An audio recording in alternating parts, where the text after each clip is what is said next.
Bismillahirrahmanirrahim.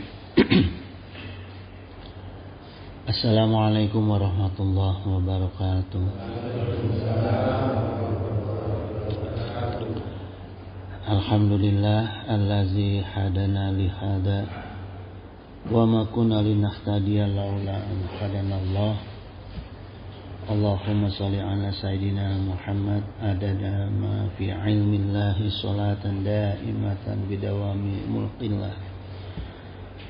Raditu billahi rabba wa bi islami dinan wa bi Muhammadin nabiyyan wa rasulih. Amma ba'd. Sahibal fudala wal mukaram, alimu wa ulama, syadatul kiram, jami'ul asatid, wa ya ikhwani allazi yahduru fi masjid jami' amanan, hadanallah wa iyyakum. Rabbi shrah li sadri wa yassir li amri wahlul 'uqdatam min lisani yafqahu qawli. Amin ya mujib sayyidina. Ayuhal ikhwanal kiram, kajian subuh kita sekarang bagaimana kita membangun pertahanan akidah dalam hidup kita gitu, ya. Pertahanan akidah dalam hidup kita itu berupa peringatan hidup. Karena paling utamanya manusia sesungguhnya yang harus kita bangun adalah pertahanan akidah. Karena kemana-mana ini, selama akidah kita bertahan, yang lainnya akan selamat, terlindungi. Pertama, gini jemaah, ini ada substansi ya, masalah yang selalu melemahkan kita itu, di mana kita tidak menyadari kalau semua kejadian di langit dan di bumi itu, termasuk yang kita alami, sesungguhnya itu atas iradah dan izin Allah. Sehingga kadang-kadang kita ada stres, ada menyesal, bahkan ketika beriman pun ada aral kepada Allah, karena kita tidak terlalu memahami gitu masalah seluruh kejadian itu, ya. Nah, sehingga bagi orang-orang yang memahami tentang iradah dan izin Allah itu, kita akan bergantung kepada Allah. Nah, ini yang utama ya. Kita bergantung kepada Allah. Allah sebagai Khaliq, pencipta yang maha berkuasa, maha kaya, ya. Dan kita yang butuh pada Allah gitu. Jadi pantaslah kalau kita untuk sandarkan diri kita kepada Allah gitu, ya. Wa qala Allah Ta'ala, ya ayuhan nas antamul fuqara ilallah. Jadi kamu itu wahai manusia, kalian itu sesungguhnya adalah fakir, ya, fuqara bagi Allah gitu. Ya, di hadapan Allah kita ini semua adalah fakir, ya. Nah, setelah Allah mengatakan kita ini kedudukannya fakir sebagai makhluk, lalu Allah gambarkan sifatnya Allah. Wallahu huwal ghaniyul hamid gitu. Dan Allah katakan bahwa sifatnya Allah itu maha kaya dan maha terpuji gitu. Pertama kita ambil pelajarannya jemaah dari Fatir Quran ayat surat Fatir ayat 15 ini ya. Pertama, ya ayuhan nas antumul faqra ilallah. Maknanya adalah Allah tidak membutuhkan manusia. Ya. Yang kedua, fuqara. Fuqara ini gambaran keadaan manusia yang sesungguhnya. Pertama, manusia yang sesungguhnya itu sangat kekurangan. Ya. Yang kedua, manusia yang sesungguhnya itu sangat membutuhkan. Yang ketiga, manusia yang sesungguhnya itu adalah tidak dapat berdiri sendiri. Itu diingatkan oleh Allah. Kita ini yang sesungguhnya keadaannya seperti itu. Ya. Maka sekaya apapun kita dan seberkuasa apapun kita, sebagai manusia tidak akan dapat mengurus seluruh kebutuhan dirinya sendiri. Itu pasti. Ya. Kita lihat kemarin di TV itu. Ratu Inggris gimana kurang hebatnya. Bisa nggak dia nganterin dirinya sendiri ke kuburan? Jalan sendiri? Nggak bisa. Ya, harus kudu digotong-gotong. Dan yang hebatnya, ya, semakin manusia hebat, semakin kaya itu manusia, semakin banyak pembantunya. Ya, kan terbalik. Allah begitu hebat sendiri. Gitu. Tapi kita manusia coba ukur. Ya. Semakin hebat ya makin banyak. Gitu. Ya. Ini kan sifat kita yang sesungguhnya, jemaah. Ya. Maka itu jemaah, untuk kemudahan hidup kita di dunia, sungguh kita itu membutuhkan ridha dan rahmat Allah. Ya. Nah, untungnya Allah jelaskan sifat Allah itu adalah zat yang terpuji. Selain maha kaya, terpuji gitu. Maka Allah pantas tidak membutuhkan siapapun dan tidak membutuhkan apapun karena sudah maha sifatnya. Ya.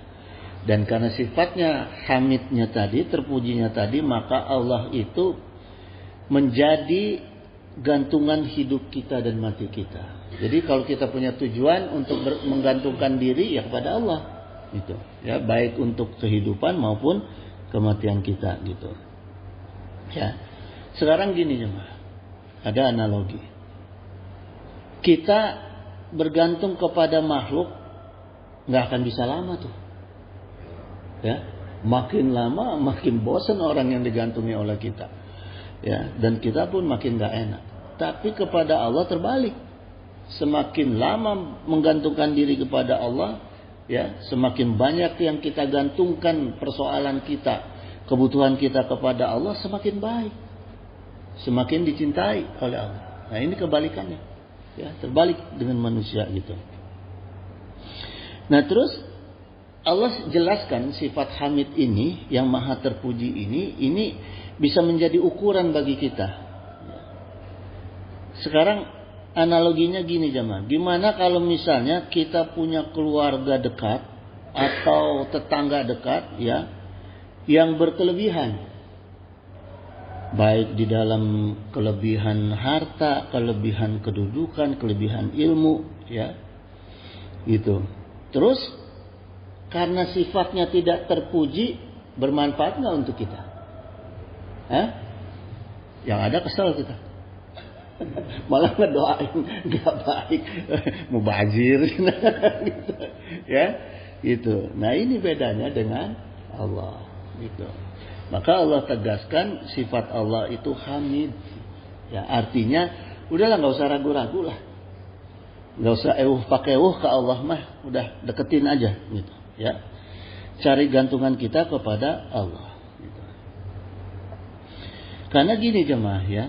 Orang-orang yang dapat memberikan manfaat kepada orang lain, maka itu Allah tegaskan, ya, karena Allah punya sifat hamid tadi dengan kelebihan-kelebihannya, ya, maka Allah katakan orang-orang yang punya kelebihan-kelebihan yang diberikan oleh Allah, yang dititipkan oleh Allah, dikatakan sebagai zilullah, bayangan Allah, ya. Dalam surat Nur ayat 35, Allahu nurus samawati wal ard. Allah lah yang pemberi cahaya kepada langit dan bumi. Masalu nurihi, perumpamaan cahaya Allah itu, kamis kawatin fiha misbah, gitu. Seperti sebuah lubang yang di dalamnya ada penerangan, gitu, ya. Ada lubang, dalamnya ada penerangan. Lubangnya itu tertutup, berarti di dalamnya kan sangat terang tuh, ya. Cahayanya nggak kemana-mana, tertampung di situ. Nah, jadi terkait dengan bayangan Allah itu adalah bayangan yang sungguh-sungguh terang dan awet. Nah, karena digambarkan oleh Allah kan seperti itu. Jadi gini jemaah, semakin banyak orang yang memberikan cahaya, semakin banyak orang yang memberikan manfaat, maksud saya, kepada orang lain, kepada lingkungan, maka cahaya Allah yang Allah titipkan kepada dirinya semakin banyak, semakin terang. Begitu, karena manfaat diri kita itu kan bagian dari cahaya Allah yang Allah titipkan. Jadi semakin banyak kita memberikan manfaat pada orang lain, cahaya Allah itu akan ditambah terus, gitu, ya. Itu. Dan juga kita harus ingat jemaah, bayangan itu ada kalau ada cahaya. Kalau di tempat gelap nggak ada bayangan, gitu, ya. Jadi dimaksud zilullah, bagaimana kita bisa menerima titipan-titipan Allah itu, ya, menjadi bayangan Allah karena ada cahaya di dalam diri kita, cahayanya Allah, gitu, ya, gitu jemaah. Jadi ini bagian dari tauhid kita ini nih, salah satu tauhid kita, pelajaran akidah kita harus mudah memberikan manfaat diri kita kepada orang lain, ya, harus mau memberikan manfaat pada orang lain. Wa qala Nabi sallallahu alaihi wasallam, kemudian Rasulullah SAW ini mengajarkan kepada Mu'adz bin Jabal, ya, radhiyallahu anhu, ya Mu'adz, atadri ma haqqullahi 'alal ibadi, gitu. Tahukah kamu apa haknya Allah yang wajib dipenuhi oleh hambanya, ya? Wa ma haqqul ibadi 'ala Allah, dan apa haknya hamba yang atas Allah, gitu, ya. Nah, jadi kalau hak Allah bagi kita wajib, kalau hak kita di atas Allah, gitu. Bukan wajib lagi digunakan oleh Allah, gitu. Artinya apa? Artinya kalau wajib kan kadang-kadang ada nggak dikerjainnya, ya. Tapi Allah katakan di sini hak Allah, hak hamba kepada Allah, wa mahaqul ibadi ala, pakai ala, gitu. Ala itu di atas yang menempel. Kalau fauqa di atas tapi gini sifatnya, di atas tidak menempel. Kalau ala di atas tapi menempel, gitu. Jadi hak kita itu akan selalu diperhatikan oleh Allah, gitu, ya, menjadi yang dilekatkan oleh Allah, gitu. Kemudian Mu'adz menjawab, Allahu wa rasuluhu a'lam. Wa qala Nabi sallallahu alaihi wasallam qala haqqullahu 'alal ibadi, hak Allah atas hambanya yang wajib dipenuhi oleh para hambanya, yaitu aya'buduhu wa la yusriku bihi syai'an, gitu. Mereka ibadah hanya kepada Allah dan tidak berbuat syirik, menyekutukan Allah, ya. Wa haqqul ibadi 'ala Allah, dan haknya hamba atas Allah yang pasti dipenuhi oleh Allah itu ala yu'aziba ma la yusriku bihi syai'an, ya. Allah tidak akan pernah mengazab hambanya yang tidak menyekutukan, ya, yang tidak menyekutukan Allah dengan apapun. Nah, ini. Jadi ketika kita hanya ibadahnya kepada Allah, ya, hanya tidak menyekutukan Allah, maka Allah akan jaga kita, ya. Tidak akan Allah kasih azab. Jadi kalaupun ada musibah terhadap diri kita, itu sifatnya adalah ujian, kenaikan kelas untuk menaikkan derajat kita, bukan sifatnya azab, gitu, ya. Wa qala Nabi sallallahu alaihi wasallam aidan an Abi Abbas Abdullah ibni Abbas radhiyallahu anhu, ya, Rasulullah mengatakan kepada Ibnu Abbas, ini diceritakan kuntu khalfan. Jadi ketika Ibnu Abbas sedang di belakangnya Rasulullah SAW, yaumang faqala, berkata Ibnu Abbas, berkata Rasulullah SAW kepada Ibnu Abbas, ya gulam, hai anakku, katanya. Masih kecil berarti, ya, keadaannya Ibnu Abbas tuh masih kecil, dipanggil ya gulam, ini u'alimuka kalimah gitu. Hai anakku, aku akan mengajarkan kamu beberapa kalimat. Ini maksudnya pemahaman ya, kalimat yang untuk dipahami. Ahfadillah yahfadka gitu. Jagalah Allah, niscaya ya, tentu engkau akan dijaga oleh Allah. Nah, ahfadillah, jagalah Allah, tajidu tujahaka gitu. Tentu Allah akan selalu berada di hadapan kamu gitu. Jadi kalau kita jaga Allah, Allah akan menjaga kita, dan kalau kita jaga Allah, Allah akan berada di hadapan kita. Kalau kita di hadapan kita, kalau pengawal kita tuh adanya di mana? Di depan kita kan ya. Kalau pejabat kan di depannya tuh ada pengawal tuh, ajudan di belakang gitu kan. Jadi nggak pantas kalau Allah menjadi ajudan gitu. Tapi Allah di sini katakan mengawal kita, ada di depan gitu, menjagain kita gitu ya. Iza sa'alta fas'alillaha, jika kamu meminta, mintalah hanya kepada Allah. Wa iza sta'anta fasta'in billahi gitu. Kalau kamu bermohon pertolongan, mohonlah hanya kepada Allah gitu. Wa'lam annal umata lauz tama'ah gitu. Dan wa'lam, dan ketahuilah, analnya ini taukid sungguh ya, umata lauz tama'ah, kalaupun seluruh umat ini bersatu, seluruh manusia ini bersatu, alal ayang fa'auka bisyai'in gitu. Tujuan mereka adalah untuk mendatangkan manfaat kepada kamu dengan sesuatu, bisyai'in, lam yang fa'uka, maka mereka tidak akan dapat memberikan manfaat kepada kamu. Seluruh manusia sedunia gabung pengen kasih manfaat kepada kita, nggak akan bisa tuh ya, nggak akan terjadi manfaat itu.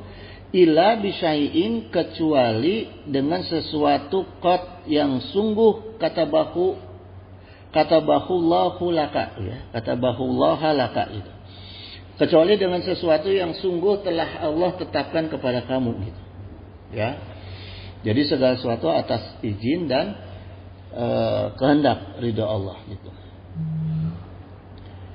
Wa istama'u ala ayyaduruka bisyai'in ya. Dan kalau mereka berkumpul untuk mencelakakan kamu dengan segala sesuatu, lam yaduruka gitu. Mereka tidak akan dapat mencelakakan kamu illa bisyai'in qad katabahullahu alaika gitu, kecuali apa yang sungguh telah Allah tetapkan bagi kamu gitu ya. Terus kalimatnya ditutup dengan rufi'atil aqlam, maknanya adalah pena ini sudah diangkat, wajafatis suhuf, dan lembaran-lembaran untuk yang ditulisnya itu sudah sudah mengering. Ini maksudnya udah nggak bisa ditulis lagi ya. Nah, jadi Allah tegaskan ini ketetapan Allah ya. Karena Allah nggak akan tulis-tulis lagi nih. Ini ketetapan Allah, tidak akan berubah-ubah bagi kita, bahwa apapun yang kejadian yang menimpa diri kita, walaupun dibantu oleh manusia seluruh dunia, makhluk seluruh dunia, tidak akan terjadi ya. Jadi maknanya apa jemaah? Maknanya ya sudah ya, gantungkan diri kita hanya kepada Allah ya.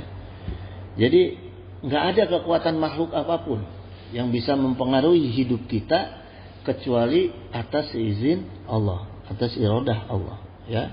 Itu pertama yang harus kita pahami. Ini bagian dari akidah kita ya. Kemudian gini jemaah, Allah kemudian memberitahu caranya kepada kita supaya kita bisa menggantungkan diri kita kepada Allah. Wa qala Allah Ta'ala, Al-Ahzab ayat 9, ya ayyuhallazina amanu, hai orang-orang yang beriman, uskuru manitallahi alaikum, ingatlah kamu akan nikmat Allah kepada kamu, izhama qaumun, ketika satu kaum itu ayabsutu ilaikum ayyahum, bermaksud hendak menggerakkan ya, bermaksud mau menggerakkan tangannya kepada kamu untuk berbuat jahat ya. Maknanya di sini untuk berbuat jahat. Fakafa aydiyahum ankum, maka Allah tahan tangan mereka dari kamu. Nah, jadi disinilah pentingnya tadi kalau kita beriman menggantungkan diri hanya kepada Allah, yang Allah panggil ini orang-orang yang beriman, ya ayyuhallazina amanu. Ini untuk orang-orang beriman, artinya maknanya nyambung dengan ayat yang tadi bahwa kita menggantungkan diri kepada Allah. Artinya orang yang bisa menggantungkan diri kepada Allah hanya orang yang iman kepada Allah, ya. Maka Allah perintahkan kita ingat kepada Allah, karena kalau kita sudah beriman menggantungkan diri kepada Allah, ketika ada kaum, di sini tidak orang dikatakan oleh Allah, tapi kaum. Ada kumpulan-kumpulan manusia yang ingin berbuat jahat kepada kita, ya, fakafa aidiakum ankum, Allah tahan. Jadi selamat kita, nggak usah kita pikirin, nggak usah cari jalan selamat, udah otomatis selamat. Kalau kita menggantungkan diri pada Allah, Allah akan jaga gitu, ya. Allah akan jaga dari kedoliman makhluk, baik manusia, jin, sihir, ya. Jadi nggak usah ke dukun. Udah aja cukup bergantung pada Allah, selamat gitu. Nggak usah panggil orang yang nyari. Ada tuh ya di TikTok yang nyari-nyari itu apa sih? Itu jelas namanya.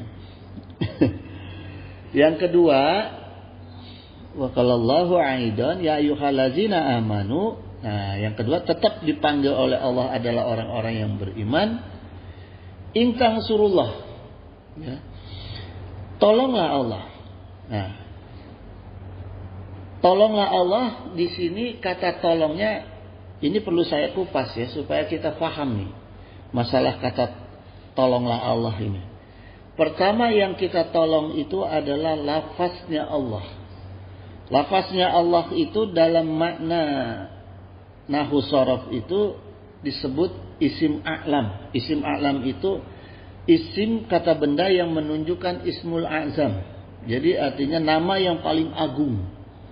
Nah, kan jadi pertanyaan sama kita, kok yang kita tolong orang yang makhluk yang di pertuan agung? Kita nolong raja mungkin nggak? Ya. Tapi kok Allah katakan intang surullah. Jadi nggak mungkin Allah minta tolong sama kita, gitu, ya, karena ismul azam. Jadi yang benar kalimatnya ditambah lagi, ini yang digunakan adalah intang suru ini tolong, kata tolong dari nasoro yang suru intang suru, gitu, ya. Maknanya adalah fa'il akil. Fa'il akil artinya subjek untuk yang berakal, ya. Nasoro yang suru intang suru, gitu. Jadi kata pertolongan, kata tolong digunakan oleh Al-Quran untuk pertolongan makhluk yang sifatnya berakal, subjek yang berakal, ya. Jadi Allah minta tolong, katakan tolong itu bukan kepada sembarangan, tetapi kepada yang dianggap oleh Allah makhluk yang berakal, makhluk yang bisa berpikir. Seperti kita nih sekarang, kita berpikir kan, nggak mungkin Allah minta tolong sama kita, ya kan? Karena kita punya akal. Kalau kita nggak punya akal, kok kita diminta tolong sama Allah? Apa ini? Kan gitu, ya. Tapi di sini dikatakan dengan intang suru, yang suruh, gitu. Jadi maknanya kalau kita mutolaah, nah inilah pentingnya mutolaah dalam sebuah ngaji, ya. Mutolaah ini artinya Allah itu bukan minta tolong, tapi Allah itu memberikan janjinya kepada yang mau menolong. Jadi memberikan peluang, ya, memberikan peluang, memberikan kesempatan untuk orang-orang yang mau dekat sama Allah, gitu, ya. Maka gunakan intang suruh, gitu. Karena kalau Allah minta tolong yang sesungguhnya itu pakai kata tawana, bukan nasoro, gitu. Tawana, seperti misalnya lafaz wa ta'auna ala biri bitaqwa, gitu. Wa taqwa. Nah, itu ta'aun, ya, tawana, ta'auna, gitu. Nah, itu tolong menolonglah sifatnya. Nah, ini baru sifat, gitu, ya. sifat gitu. Jadi kalau Nasoro yang suruh itu pasti kita dianggap yang berkemampuan berakal, ya. Gitu, maka Allah jawab tegas. Langsung Allah jawab yang surkum. Jadi diimbangi nih sama Allah. Kalau kita mau menolong Allah, maka Allah akan yang surkum. Allah akan tolong balik kita. Gitu, ya. Allah akan tolong balik kita, sifatnya kontan. Karena yang surkum. Gitu, ya. Gitu. Dan ditegaskan lagi oleh Allah dalam ayat surat Muhammad ayat 7 ini, wa yusabit aqdamakum. Allah buktikan, lalu Allah aqdamakum, Allah tunjukkan kepada kalian.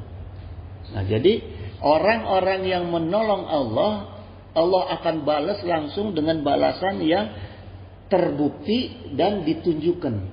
Maknanya bukan PHP. Akan langsung dirasakan oleh kita dan akan langsung berakibat kepada kita pertolongan Allah itu, gitu, ya, gitu jemaah. Terus kalau kita tafakuri ini sekarang, ya, kita mutola'ah, kita tafakuri surat Muhammad ayat 7 tadi, apa yang dimaksud dengan menolong Allah sekarang? Yang dimaksud dengan menolong Allah, ya. Kalau kalimat tolong itu pasti punya apa? Kehendak, kan? Ya. Jadi maknanya gini. Saya minta tolong sama si fulan, berarti kan saya punya kemauan nih. Punya kehendak sama si fulan. Yang diharapkan dari si fulan namanya minta tolong, kan? Gitu, ya. Fulan tolong aku, berarti kan ada keinginan saya yang supaya dipenuhi oleh si fulan. Nah, ini maknanya jemaah, ya. Nah, sekarang kita tahu ketika Allah mengatakan memberikan janji pada kita untuk kita menolong Allah, berarti Allah punya mau sama kita, ya kan? Maknanya kemauan Allah sama kita itu adalah iradah. Kemauan Allah itu disebutnya iradah. Nah, iradah Allah itu ada dua, jemaah, ya. Ada iradah diniyah, ada iradah kauniyah. Ya. Iradah diniyah itu semua perintah ibadah dan amal soleh dari Allah, itu keinginan oleh Allah untuk kita, ya. Jadi penuhi itu semua. Kalau kita penuhi semua iradah Allah dalam hal ibadah dan amal soleh, maka Allah akan balas langsung, nyata dan akibat terasa langsung oleh kita. Nggak ditunda urusannya di akhirat, di dunia langsung, gitu, ya. Yang kedua adalah iradah kauniyah, adalah segala sesuatu yang Allah takdirkan ke atas iradah, atas kehendak Allah, tapi kadang-kadang Allah tidak perintahkan, ya. Misalnya begini, jemaah. Ada orang soleh, sudah bertahun-tahun soleh. Kemudian dalam perjalanan satu hari dia dari Jakarta ke Bandung, di tol maksiat. Bisa nggak kemungkinan terjadi? Ya, bisa. Nah, itu termasuk iradah kauniyah. Artinya Allah tidak inginkan si orang soleh itu berbuat maksiat, ya, tapi Allah izinkan. Allah tidak perintahkan, tapi Allah izinkan. Karena nggak mungkin Allah perintahkan orang itu untuk maksiat, ya. Tapi itu bisa terjadi, gitu. Nah, ini jamaah, maknanya kita harus tafakur terus, nih, hati-hati kita, ya, dalam hal menjaga perilaku kita, ya, sa'atan fasa'atan, dari waktu ke waktu. Karena bisa saja ada iradah kauniyah Allah, gitu. Ya, itu pemahamannya, gitu. Nah, kemudian jamaah, kalau kita mutola'ah hadis tadi, ya, kita menolong Allah itu supaya Allah menjaga kita, kan tadi dikatakan gitu, ya. Artinya kalau kita taat dan patuh pada aturan Allah, maka Allah akan menetapkan dirinya Allah untuk selalu menjaga kita dan berada di depan kita. Berada di depan kita, ala lagi sifatnya menjadi petunjuk kita dan menjadi penjaga kita. Petunjuk jalan kan nggak mungkin di belakang. Petunjuk jalan pasti di depan, gitu. Ya, dan menjadi penjaga gitu. Itu jemaah. Artinya semua aturan Allah, semua kehendak Allah itu adalah jaminan keselamatan kita di dunia maupun di akhirat gitu. Nah, ini kaidah tauhidnya, kaidah akidah kita. Ini yang harus kita bangun, sistem akidah kita itu, ya. Kemudian jamaah hadanallah, dalam kajian subuh kita ini juga terkait dengan akidah ini kita kupas juga kenapa nasib manusia itu berbeda-beda. Ya. Ini nyambung dengan akidah, ya. Karena gini jamaah, tidak semua orang tahu adanya sunatullah dan kewajiban antara Allah dengan manusia. Ya. Tidak semua orang tahu ada hak dan kewajiban antara makhluk dengan Khalik. Yang ngaji insya Allah tahu, yang nggak ngaji tidak tahu. Gitu.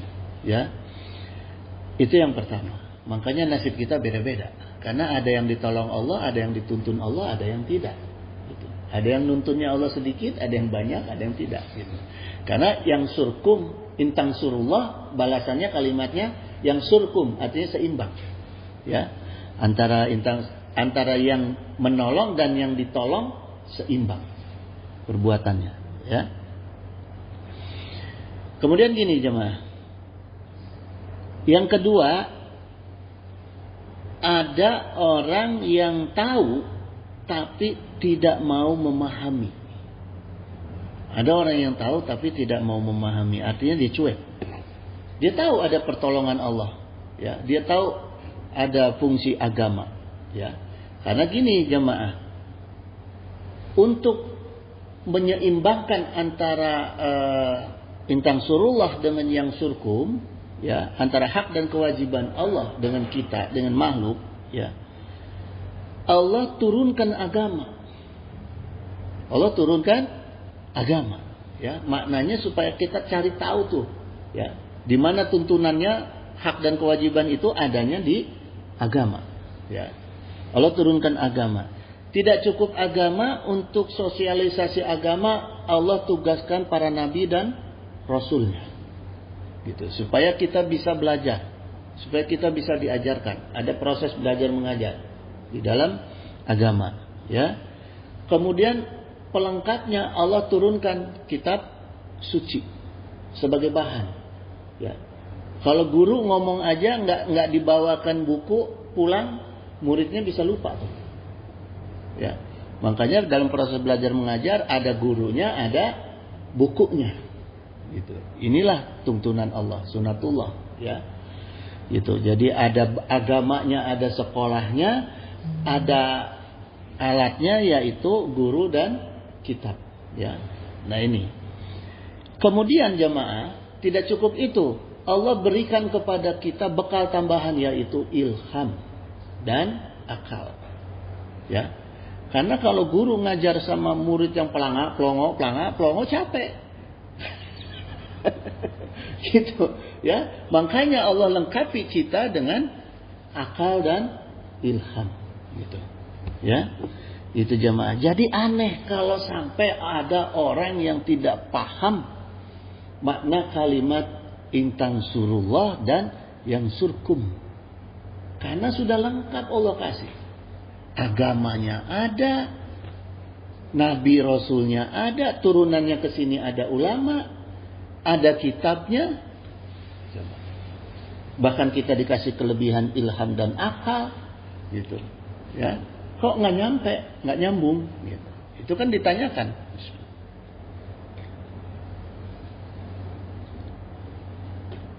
Gitu jemaah, ya. Ini penting kita pahami sebagai sumber bahan pertahanan kita. Berikutnya adalah kenapa kita itu harus memenuhi iradah Allah, ya. Gitu. Karena ini untuk early warning kita jemaah, ya. Setiap keadaan manusia di alam dunia ini sifatnya itu dibatasi dengan waktu. Keadaan gembira kita, keadaan sedih kita, keadaan takut kita, keadaan untung kita, ya, semua dibatasi dengan waktu. Ya, ini paham. Makanya kita butuh pertolongan Allah. Ya, itu. Penyebabnya bisa berupa kehancuran, bisa berupa sakit, bisa berupa ajal, ya. Kalau kematian enggak. Kematian bukan batas waktu. Ini, kematian bukan batas waktu, ya. Karena kematian itu sifatnya perpindahan. Orang yang pindah dari Durensawit ke Tebet atau dari Jakarta ke Cianjur misalnya, ya, belum tentu keadaannya berubah. Ya kan? Kita pindah ke Cianjur kan segala lagi dibawa. Belum tentu keadaannya berubah. Gitu. Bisa aja keadaannya ya seperti itu juga. Gitu. Ya. Makanya kematian itu karena perpindahan bukan berarti perubahan batas waktu. Maka hati-hati jamaah. Dalam hal mati ketika kita berdegong, ya matinya ya seterusnya kita akan sengsara.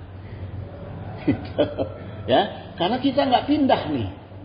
Kita nggak pindah dari keadaan di dunia ke alam kubur, alam barzah. Gitu. Makanya disebut alam barzah. Alam barzah itu alam pembatas gitu. Ya, pembatas. Kalau di sawah kan ada pembatas sawah dengan sawah, yaitu barzah disebutnya. Gitu. Ya. Itu cuma. Jadi hati-hati kehidupan kita di dunia ini, tauhid kita nih. Kita pindah ke alam kubur, bukan berhenti, ya. Wa qala Allah Ta'ala, wa likulli ummatin ajalun. Setiap umat itu ada batas ajalnya. Ya. Bukan sa'ah kalimatnya dalam Al-Qur'an, tapi ajal, ya. Kalau sa'ah kan waktu. Fa iza jaa ajaluhum, maka kalau telah datang waktu keadaan ajal mereka, la yastakhiruna sa'ah. Nah, tidak dapat dimundurkan saatnya, wala yastaqdimun gitu. Maka tidak dapat dimajukan gitu, ya. Nah, ini jadi kalau waktu kan tegas gitu, ya, jemaah. Nah, terus gini, jemaah. Dari keadaan-keadaan yang di batas inilah makanya kita membutuhkan gantungan penguasa. Yang saya maksud di sini penguasanya adalah Allah, ya. Karena gini jamaah, penguasa di sini Allah bedakan dengan sultan. Kalau penguasa di dunia sultan. Kalau penguasa yang sifatnya khalik, Allah katakan Rabb. Ya, ada Allah, ilah, ada Rabb. Nah, Rabb ini maknanya murabbi. Murabbi itu dari akal kata ar-Rabb. Ar-Rabb itu artinya yang selalu membuat perbaikan. Ya. Jadi kalau penguasa di dunia beda nggak dengan Allah? Beda. Sultan beda dengan Rabb. Karena Sultan suka juga berbuat kerusakan. Ya. Kalau Rabb selalu berbuat kebaikan. Nah, jadi jangan menyamakan dirinya sebagai Tuhan, sebagai Rabb, nggak bisa. Fir'aun nggak bisa mengaku dirinya sebagai Rabb, gitu. Karena dia selalu berbuat kerusakan. Gitu, berbuat baiknya sedikit, gitu, ya. Gitu. Jadi yang pantas kita menggantungkan diri kita ya hanya kepada Allah. Karena kita kan butuh perbaikan. Gitu. Kita nggak butuh kerusakan, gitu. Ya. Gitu. Maka dengan Allah itu yang sifat Rabb-nya tadi, maka gini jemaah. Ya. Saya mau jelaskan gini. Kalau Allah dengan janji-janjinya tadi, ya, dengan Rabb ini, Allah itu kan dengan sifat Rabb-nya selalu melakukan perbaikan, ya. Nah, tetapi di sini dalam mutolaah saya ini dengan dalil-dalil yang tadi di atas, ini Allah itu sifatnya, Rabb-nya itu sifatnya yang pasti, ya, sifatnya yang pasti. Tetapi terkait dengan keadaan nasib kita yang berbeda-beda ini, ya, kejadian kita yang berbeda-beda, kepastian perbaikan Allah itu perlu juga ada usaha dari kita, ya, usaha dari kita. Kenapa perlu ada usaha dari kita? Analoginya gini jemaah. Kalau ada orang yang serius memberikan janjinya kepada kita, memenuhi janjinya kepada kita, pasti diembel-embeli dengan kalimat supaya diingatkan. Misalnya gini, ya fulan, saya berjanji nih, Haji Aksa berjanji kepada fulan, ya fulan, insya Allah besok saya janji mau ke rumah kamu, tapi tolong ya, sebelumnya saya diingatkan. Ya kan? Saya jam 12 besok mau ke rumah kamu, maka jam 10 tolong saya diingatkan. Itu artinya maknanya janjinya adalah serius. Ya, berarti orang ini benar-benar serius menyampaikan janjinya. Gitu. Kalau kita misalnya janjinya asal-asalan, nggak bakal minta diingetin. Gitu, ya. Gitu. Makanya Allah itu juga memberikan peluang kita untuk mengingatkan janji-janji Allah kepada kita. Maknanya gitu. Jadi kenapa nasib kita berubah-ubah? Karena kita nggak pernah nagih janjinya Allah, ya, gitu. Misalnya gini, doa kita itu kan kita menagih janji sama Allah, nagih sifat Rabb-nya Allah. Gitu. Ya, doa gitu. Yang kedua, kitab suci. Makanya kupaslah kitab suci, bacalah kitab suci, pelajari kitab suci, ya. Karena kitab suci itu adalah tuntunan kita. Gitu, ya. Jadi semua janji Allah ada di kitab suci. Gitu, ya. Terus Allah juga menugaskan nabi dan rasul itu salah satunya untuk memenuhi janjinya Allah. Ya, karena gini, bisa saja saya janji sama si fulan, besok saya mau ke rumah si fulan nih, saya minta tolong sama adik saya, dan besok ingetin ya, mau ke rumah si fulan. Nah, makanya di sini Allah menurunkan rasulnya dan nabinya, gitu, ya, untuk membantu kita mengingatkan janji Allah, ya. Kemudian ada rukun iman, rukun Islam, itu juga bagian dari janji Allah, ya. Dan Allah mengajarkan kita untuk beramal soleh, untuk bersedekah, untuk sholawat, untuk tawasul. Itu juga bagian dari janji Allah untuk mengingatkan kita, ya. Gitu jemaah. Jadi gini, kalau orang-orang yang tidak mau mengamalkan perkara-perkara yang tadi, yang diberikan oleh Allah, ya, diberikan sinyal-sinyal oleh Allah, ini sistemnya kita, ya, sistem akidah kita, pertahanan akidah kita, maka jangan salahkan Allah kalau misalnya kita nggak mendapatkan sifat Rabb-nya Allah, gitu. Ya.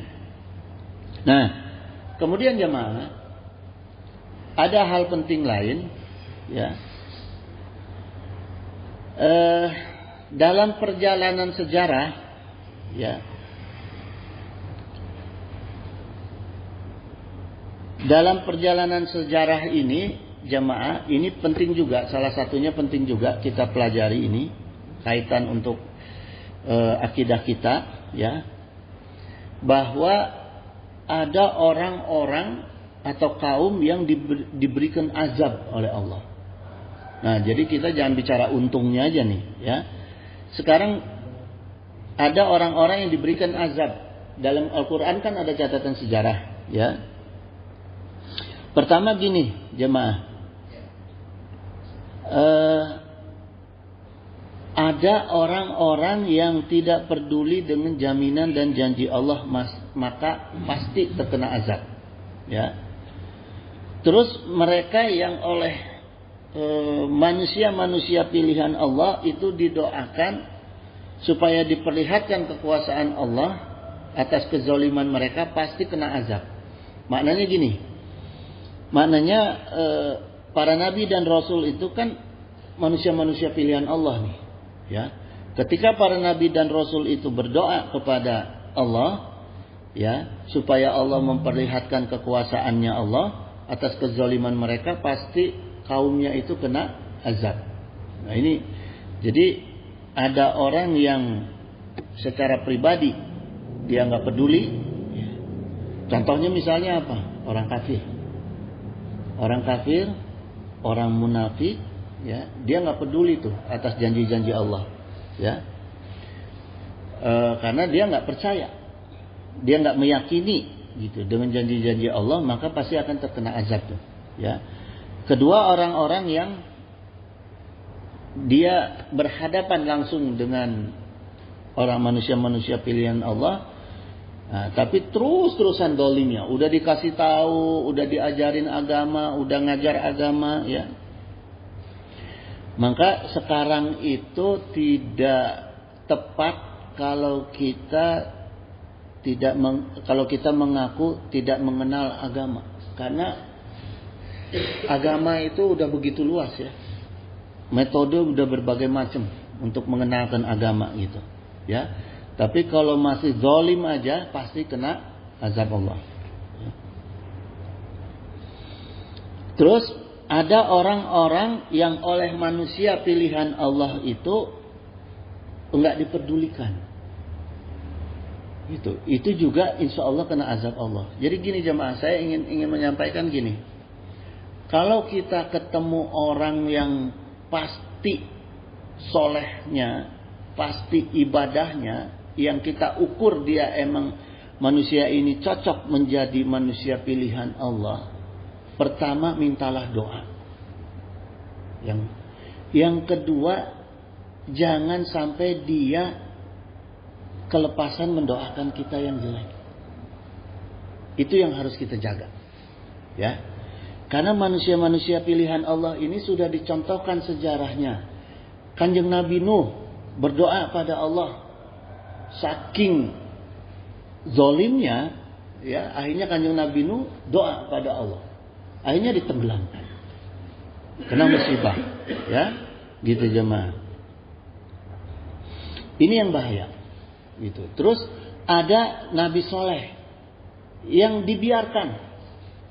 Nabi Soleh itu ketika ontaknya dibunuh itu, ontak yang keluar dari batu dibunuh sama umatnya itu, ya, Nabi Soleh nggak mendoakan umatnya, cuma Nabi Soleh, ya Allah saya udah pasrah, terserah engkau, diazab, gitu. Jadi kalau ketemu orang-orang yang soleh ini, kata orang Sunda baheula mah saciduh metu saucap nyata, hati-hati. Sebaiknya kita banyak minta doa untuk kebaikan kita, gitu. Tapi jangan sampai dia mendoakan kejelekan atau dia lepas tangan udah. Misalnya kita datang ke orang soleh tersebut minta doa, terus kata orang solehnya itu, terserah Allah aja lah.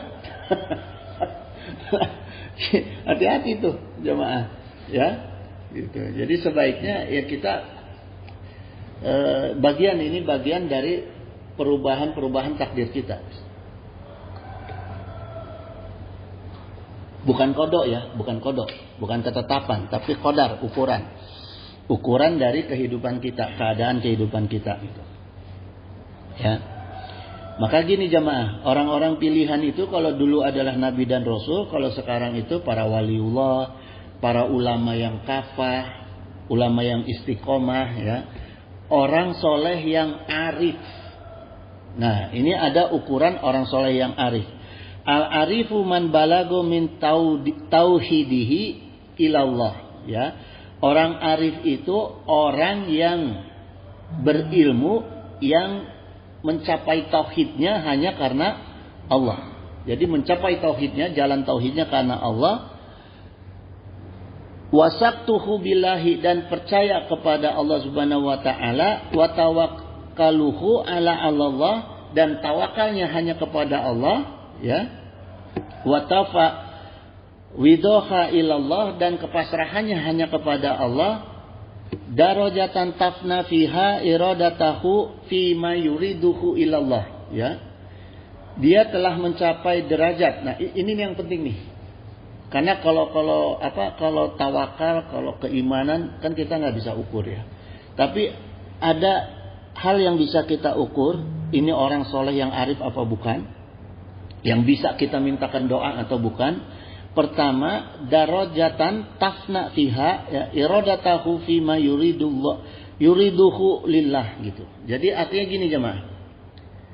Dia itu keinginannya dia, ya, segala kemauannya dia di dunia, ya, apa yang dia cari untuk kehidupannya di dunia, yang dia buru dalam hal dunia, yaitu, ya, sebagaimana iradatahu fima yuriduhu lillah, sesuai sebagaimana derajatnya sampai kepada kehendaknya Allah.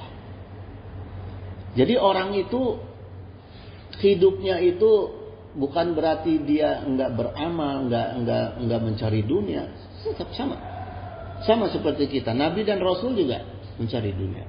Cuma derajatnya dia itu sama dengan Allah, keinginannya. Maksudnya keinginan sama dengan Allah, ya tujuannya semua hanya untuk ibadah. Ya.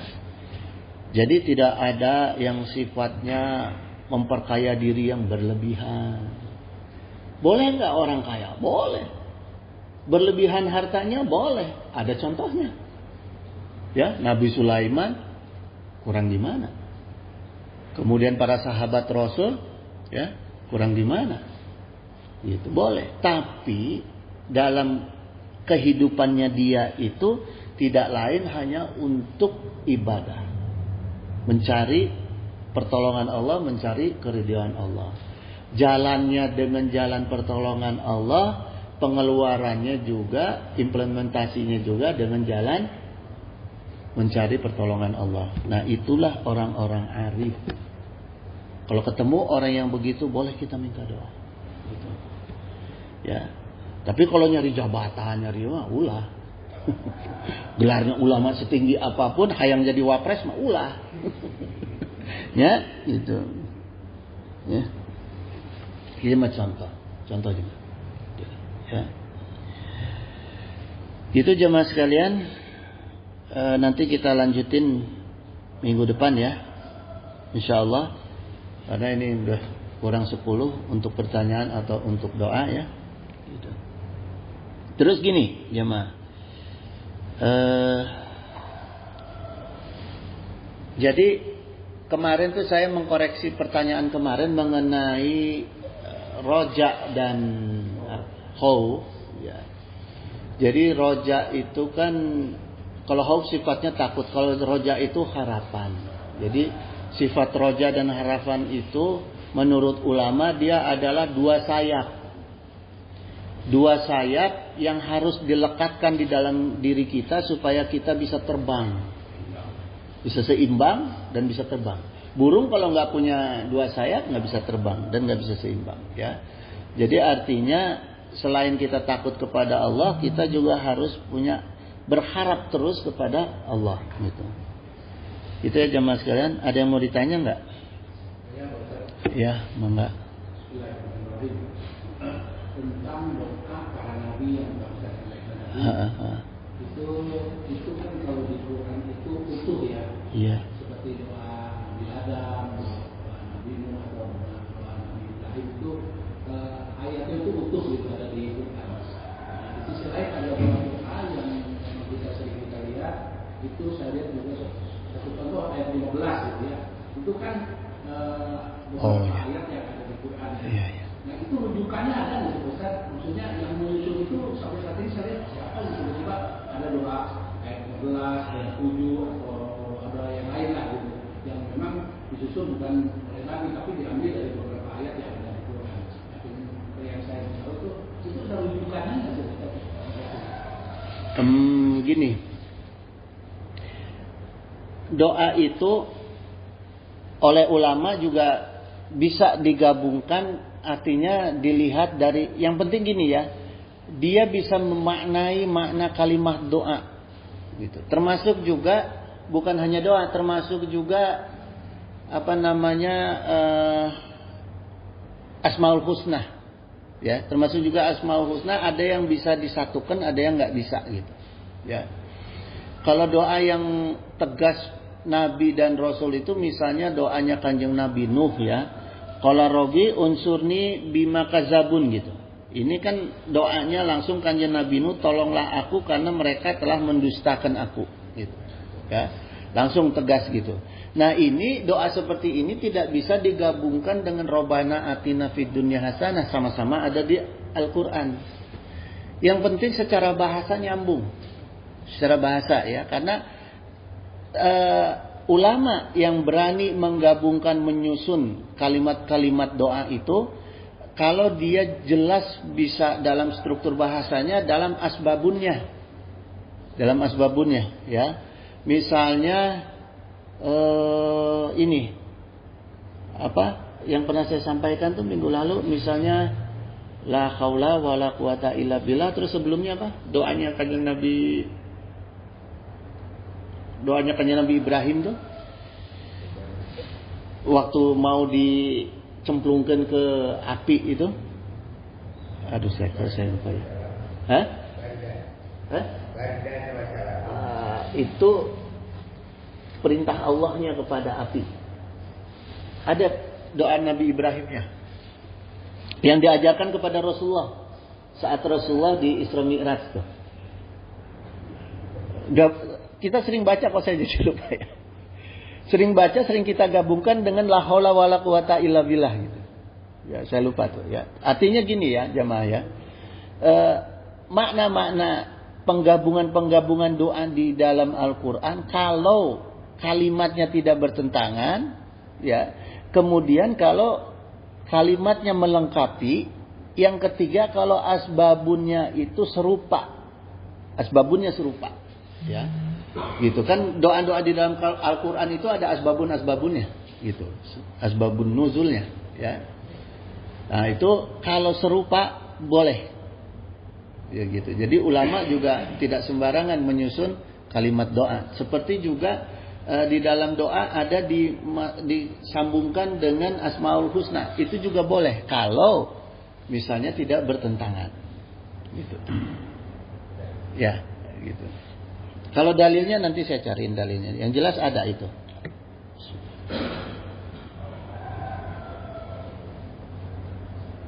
Ada lagi nggak? Ada yang mau nanya? Nggak? Tutup aja ya.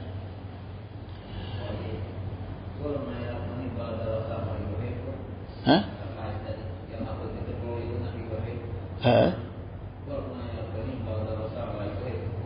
Itu mah perkataannya Allah supaya api menyelamatkan, perintah Allah kepada api supaya menjadi dingin, merubah zatnya api supaya jadi dingin dan menyelamatkan, karena tidak semua dingin menyelamatkan gitu. Jadi ada kalimat selamatkan juga Ibrahim ya. Wallahul musta'in ala kulli hal. Semoga Allah memberikan pertolongan kita dalam berbagai hal ya. Innahu sami'un qaribun mujibud da'wah wa yaqdi hajah. Subhanaka Allahumma wa bihamdika asyhadu an la ilaha illa anta astaghfiruka wa atubu ilaik. Wallahul muwaffiq ila aqwamit thoriq. Wassalamualaikum warahmatullahi wabarakatuh. Allahumma sholli wa sallim wa barik ala sayyidina wa syafi'ina wa habibina maulana Muhammad wa sallim wa radiyallahu ta'ala an sadatina sambi sayyidina rasulillahi ajma'in. Amin ya Allah ya mujibud da'watis sa'ilin. Allahumma anta rabbi la ilaha illa anta khalaqtani wa ana abduka wa ana ala ahdika wa ahdika mastata'tu. A'udzu bika min syarri ma sana'tu wa bu'u laka bi ni'matika alayya wa bu bi dzanbi faghfirli fa innahu la yaghfiru dzunuba illa anta. Allahumma hdina bi hudaka waj'alna mimman yushari'u fi ridhaka wa la tuwallina waliyan siwaka wa la taj'alna mimman khalaqa amraka wa asaka wa hasbunallahu wa ni'mal wakeel. ni'ma maula wa ni'man nasir wala haula wala quwwata illa billahil aliyyil azim. Allahumma salimna wa walidina wa auladana wa ikhwanana wa ahbabana wa zawjatina min jami'il makhawifid dunya wa akhirah wa ahwalihim istajib ya Allah ya mujibu da'wati sa'ilin. Allahumma ighfir lana dzunubana wa liwalidayna warhamhuma kama rabbayana shaghira. Allahumma la sahla illa ma ja'altahu sahlan. Allahumma tuffi fi taysyiri kulli asir fa innaka taysyiru kulli asirin alaika yasir was'aluka yusra wal mu'afata fid dunya wa akhirah. Allahumma inna nas'aluka rizqan thayyiban kashiran wasi'an bil khairi hisab. Allahumma la taslub minni ni'matan an'amta biha alayya. Allahumma inna nas'aluka salamatan fid din wa afiyatan fil jasad wa ziyadatan fil ilm wa barakatan fil rizq wa taubatan qabla maut wa rahmatan inda maut wa maghfiratan ba'dal maut. Allahumma hawin alaina fi sakaratil maut wa najatan minan nar wa hinda hisab. Rabbana hab lana min azwajina wa dzurriyyatina qurrata a'yun waj'alna lil muttaqina imama. Rabbana afrigh alaina sabran wa tsabbit aqdamana wansurna 'ala qaumil kafirin. Rabbana la tuzigh qulubana ba'da idh hadaitana wa hab lana min ladunka rahmah innaka antal wahhab. Rabbana atina fid dunya hasanah wa fil akhirati hasanah wa qina azabannar. Allahumma ighfir lana ya ghafur warhamna ya rahim.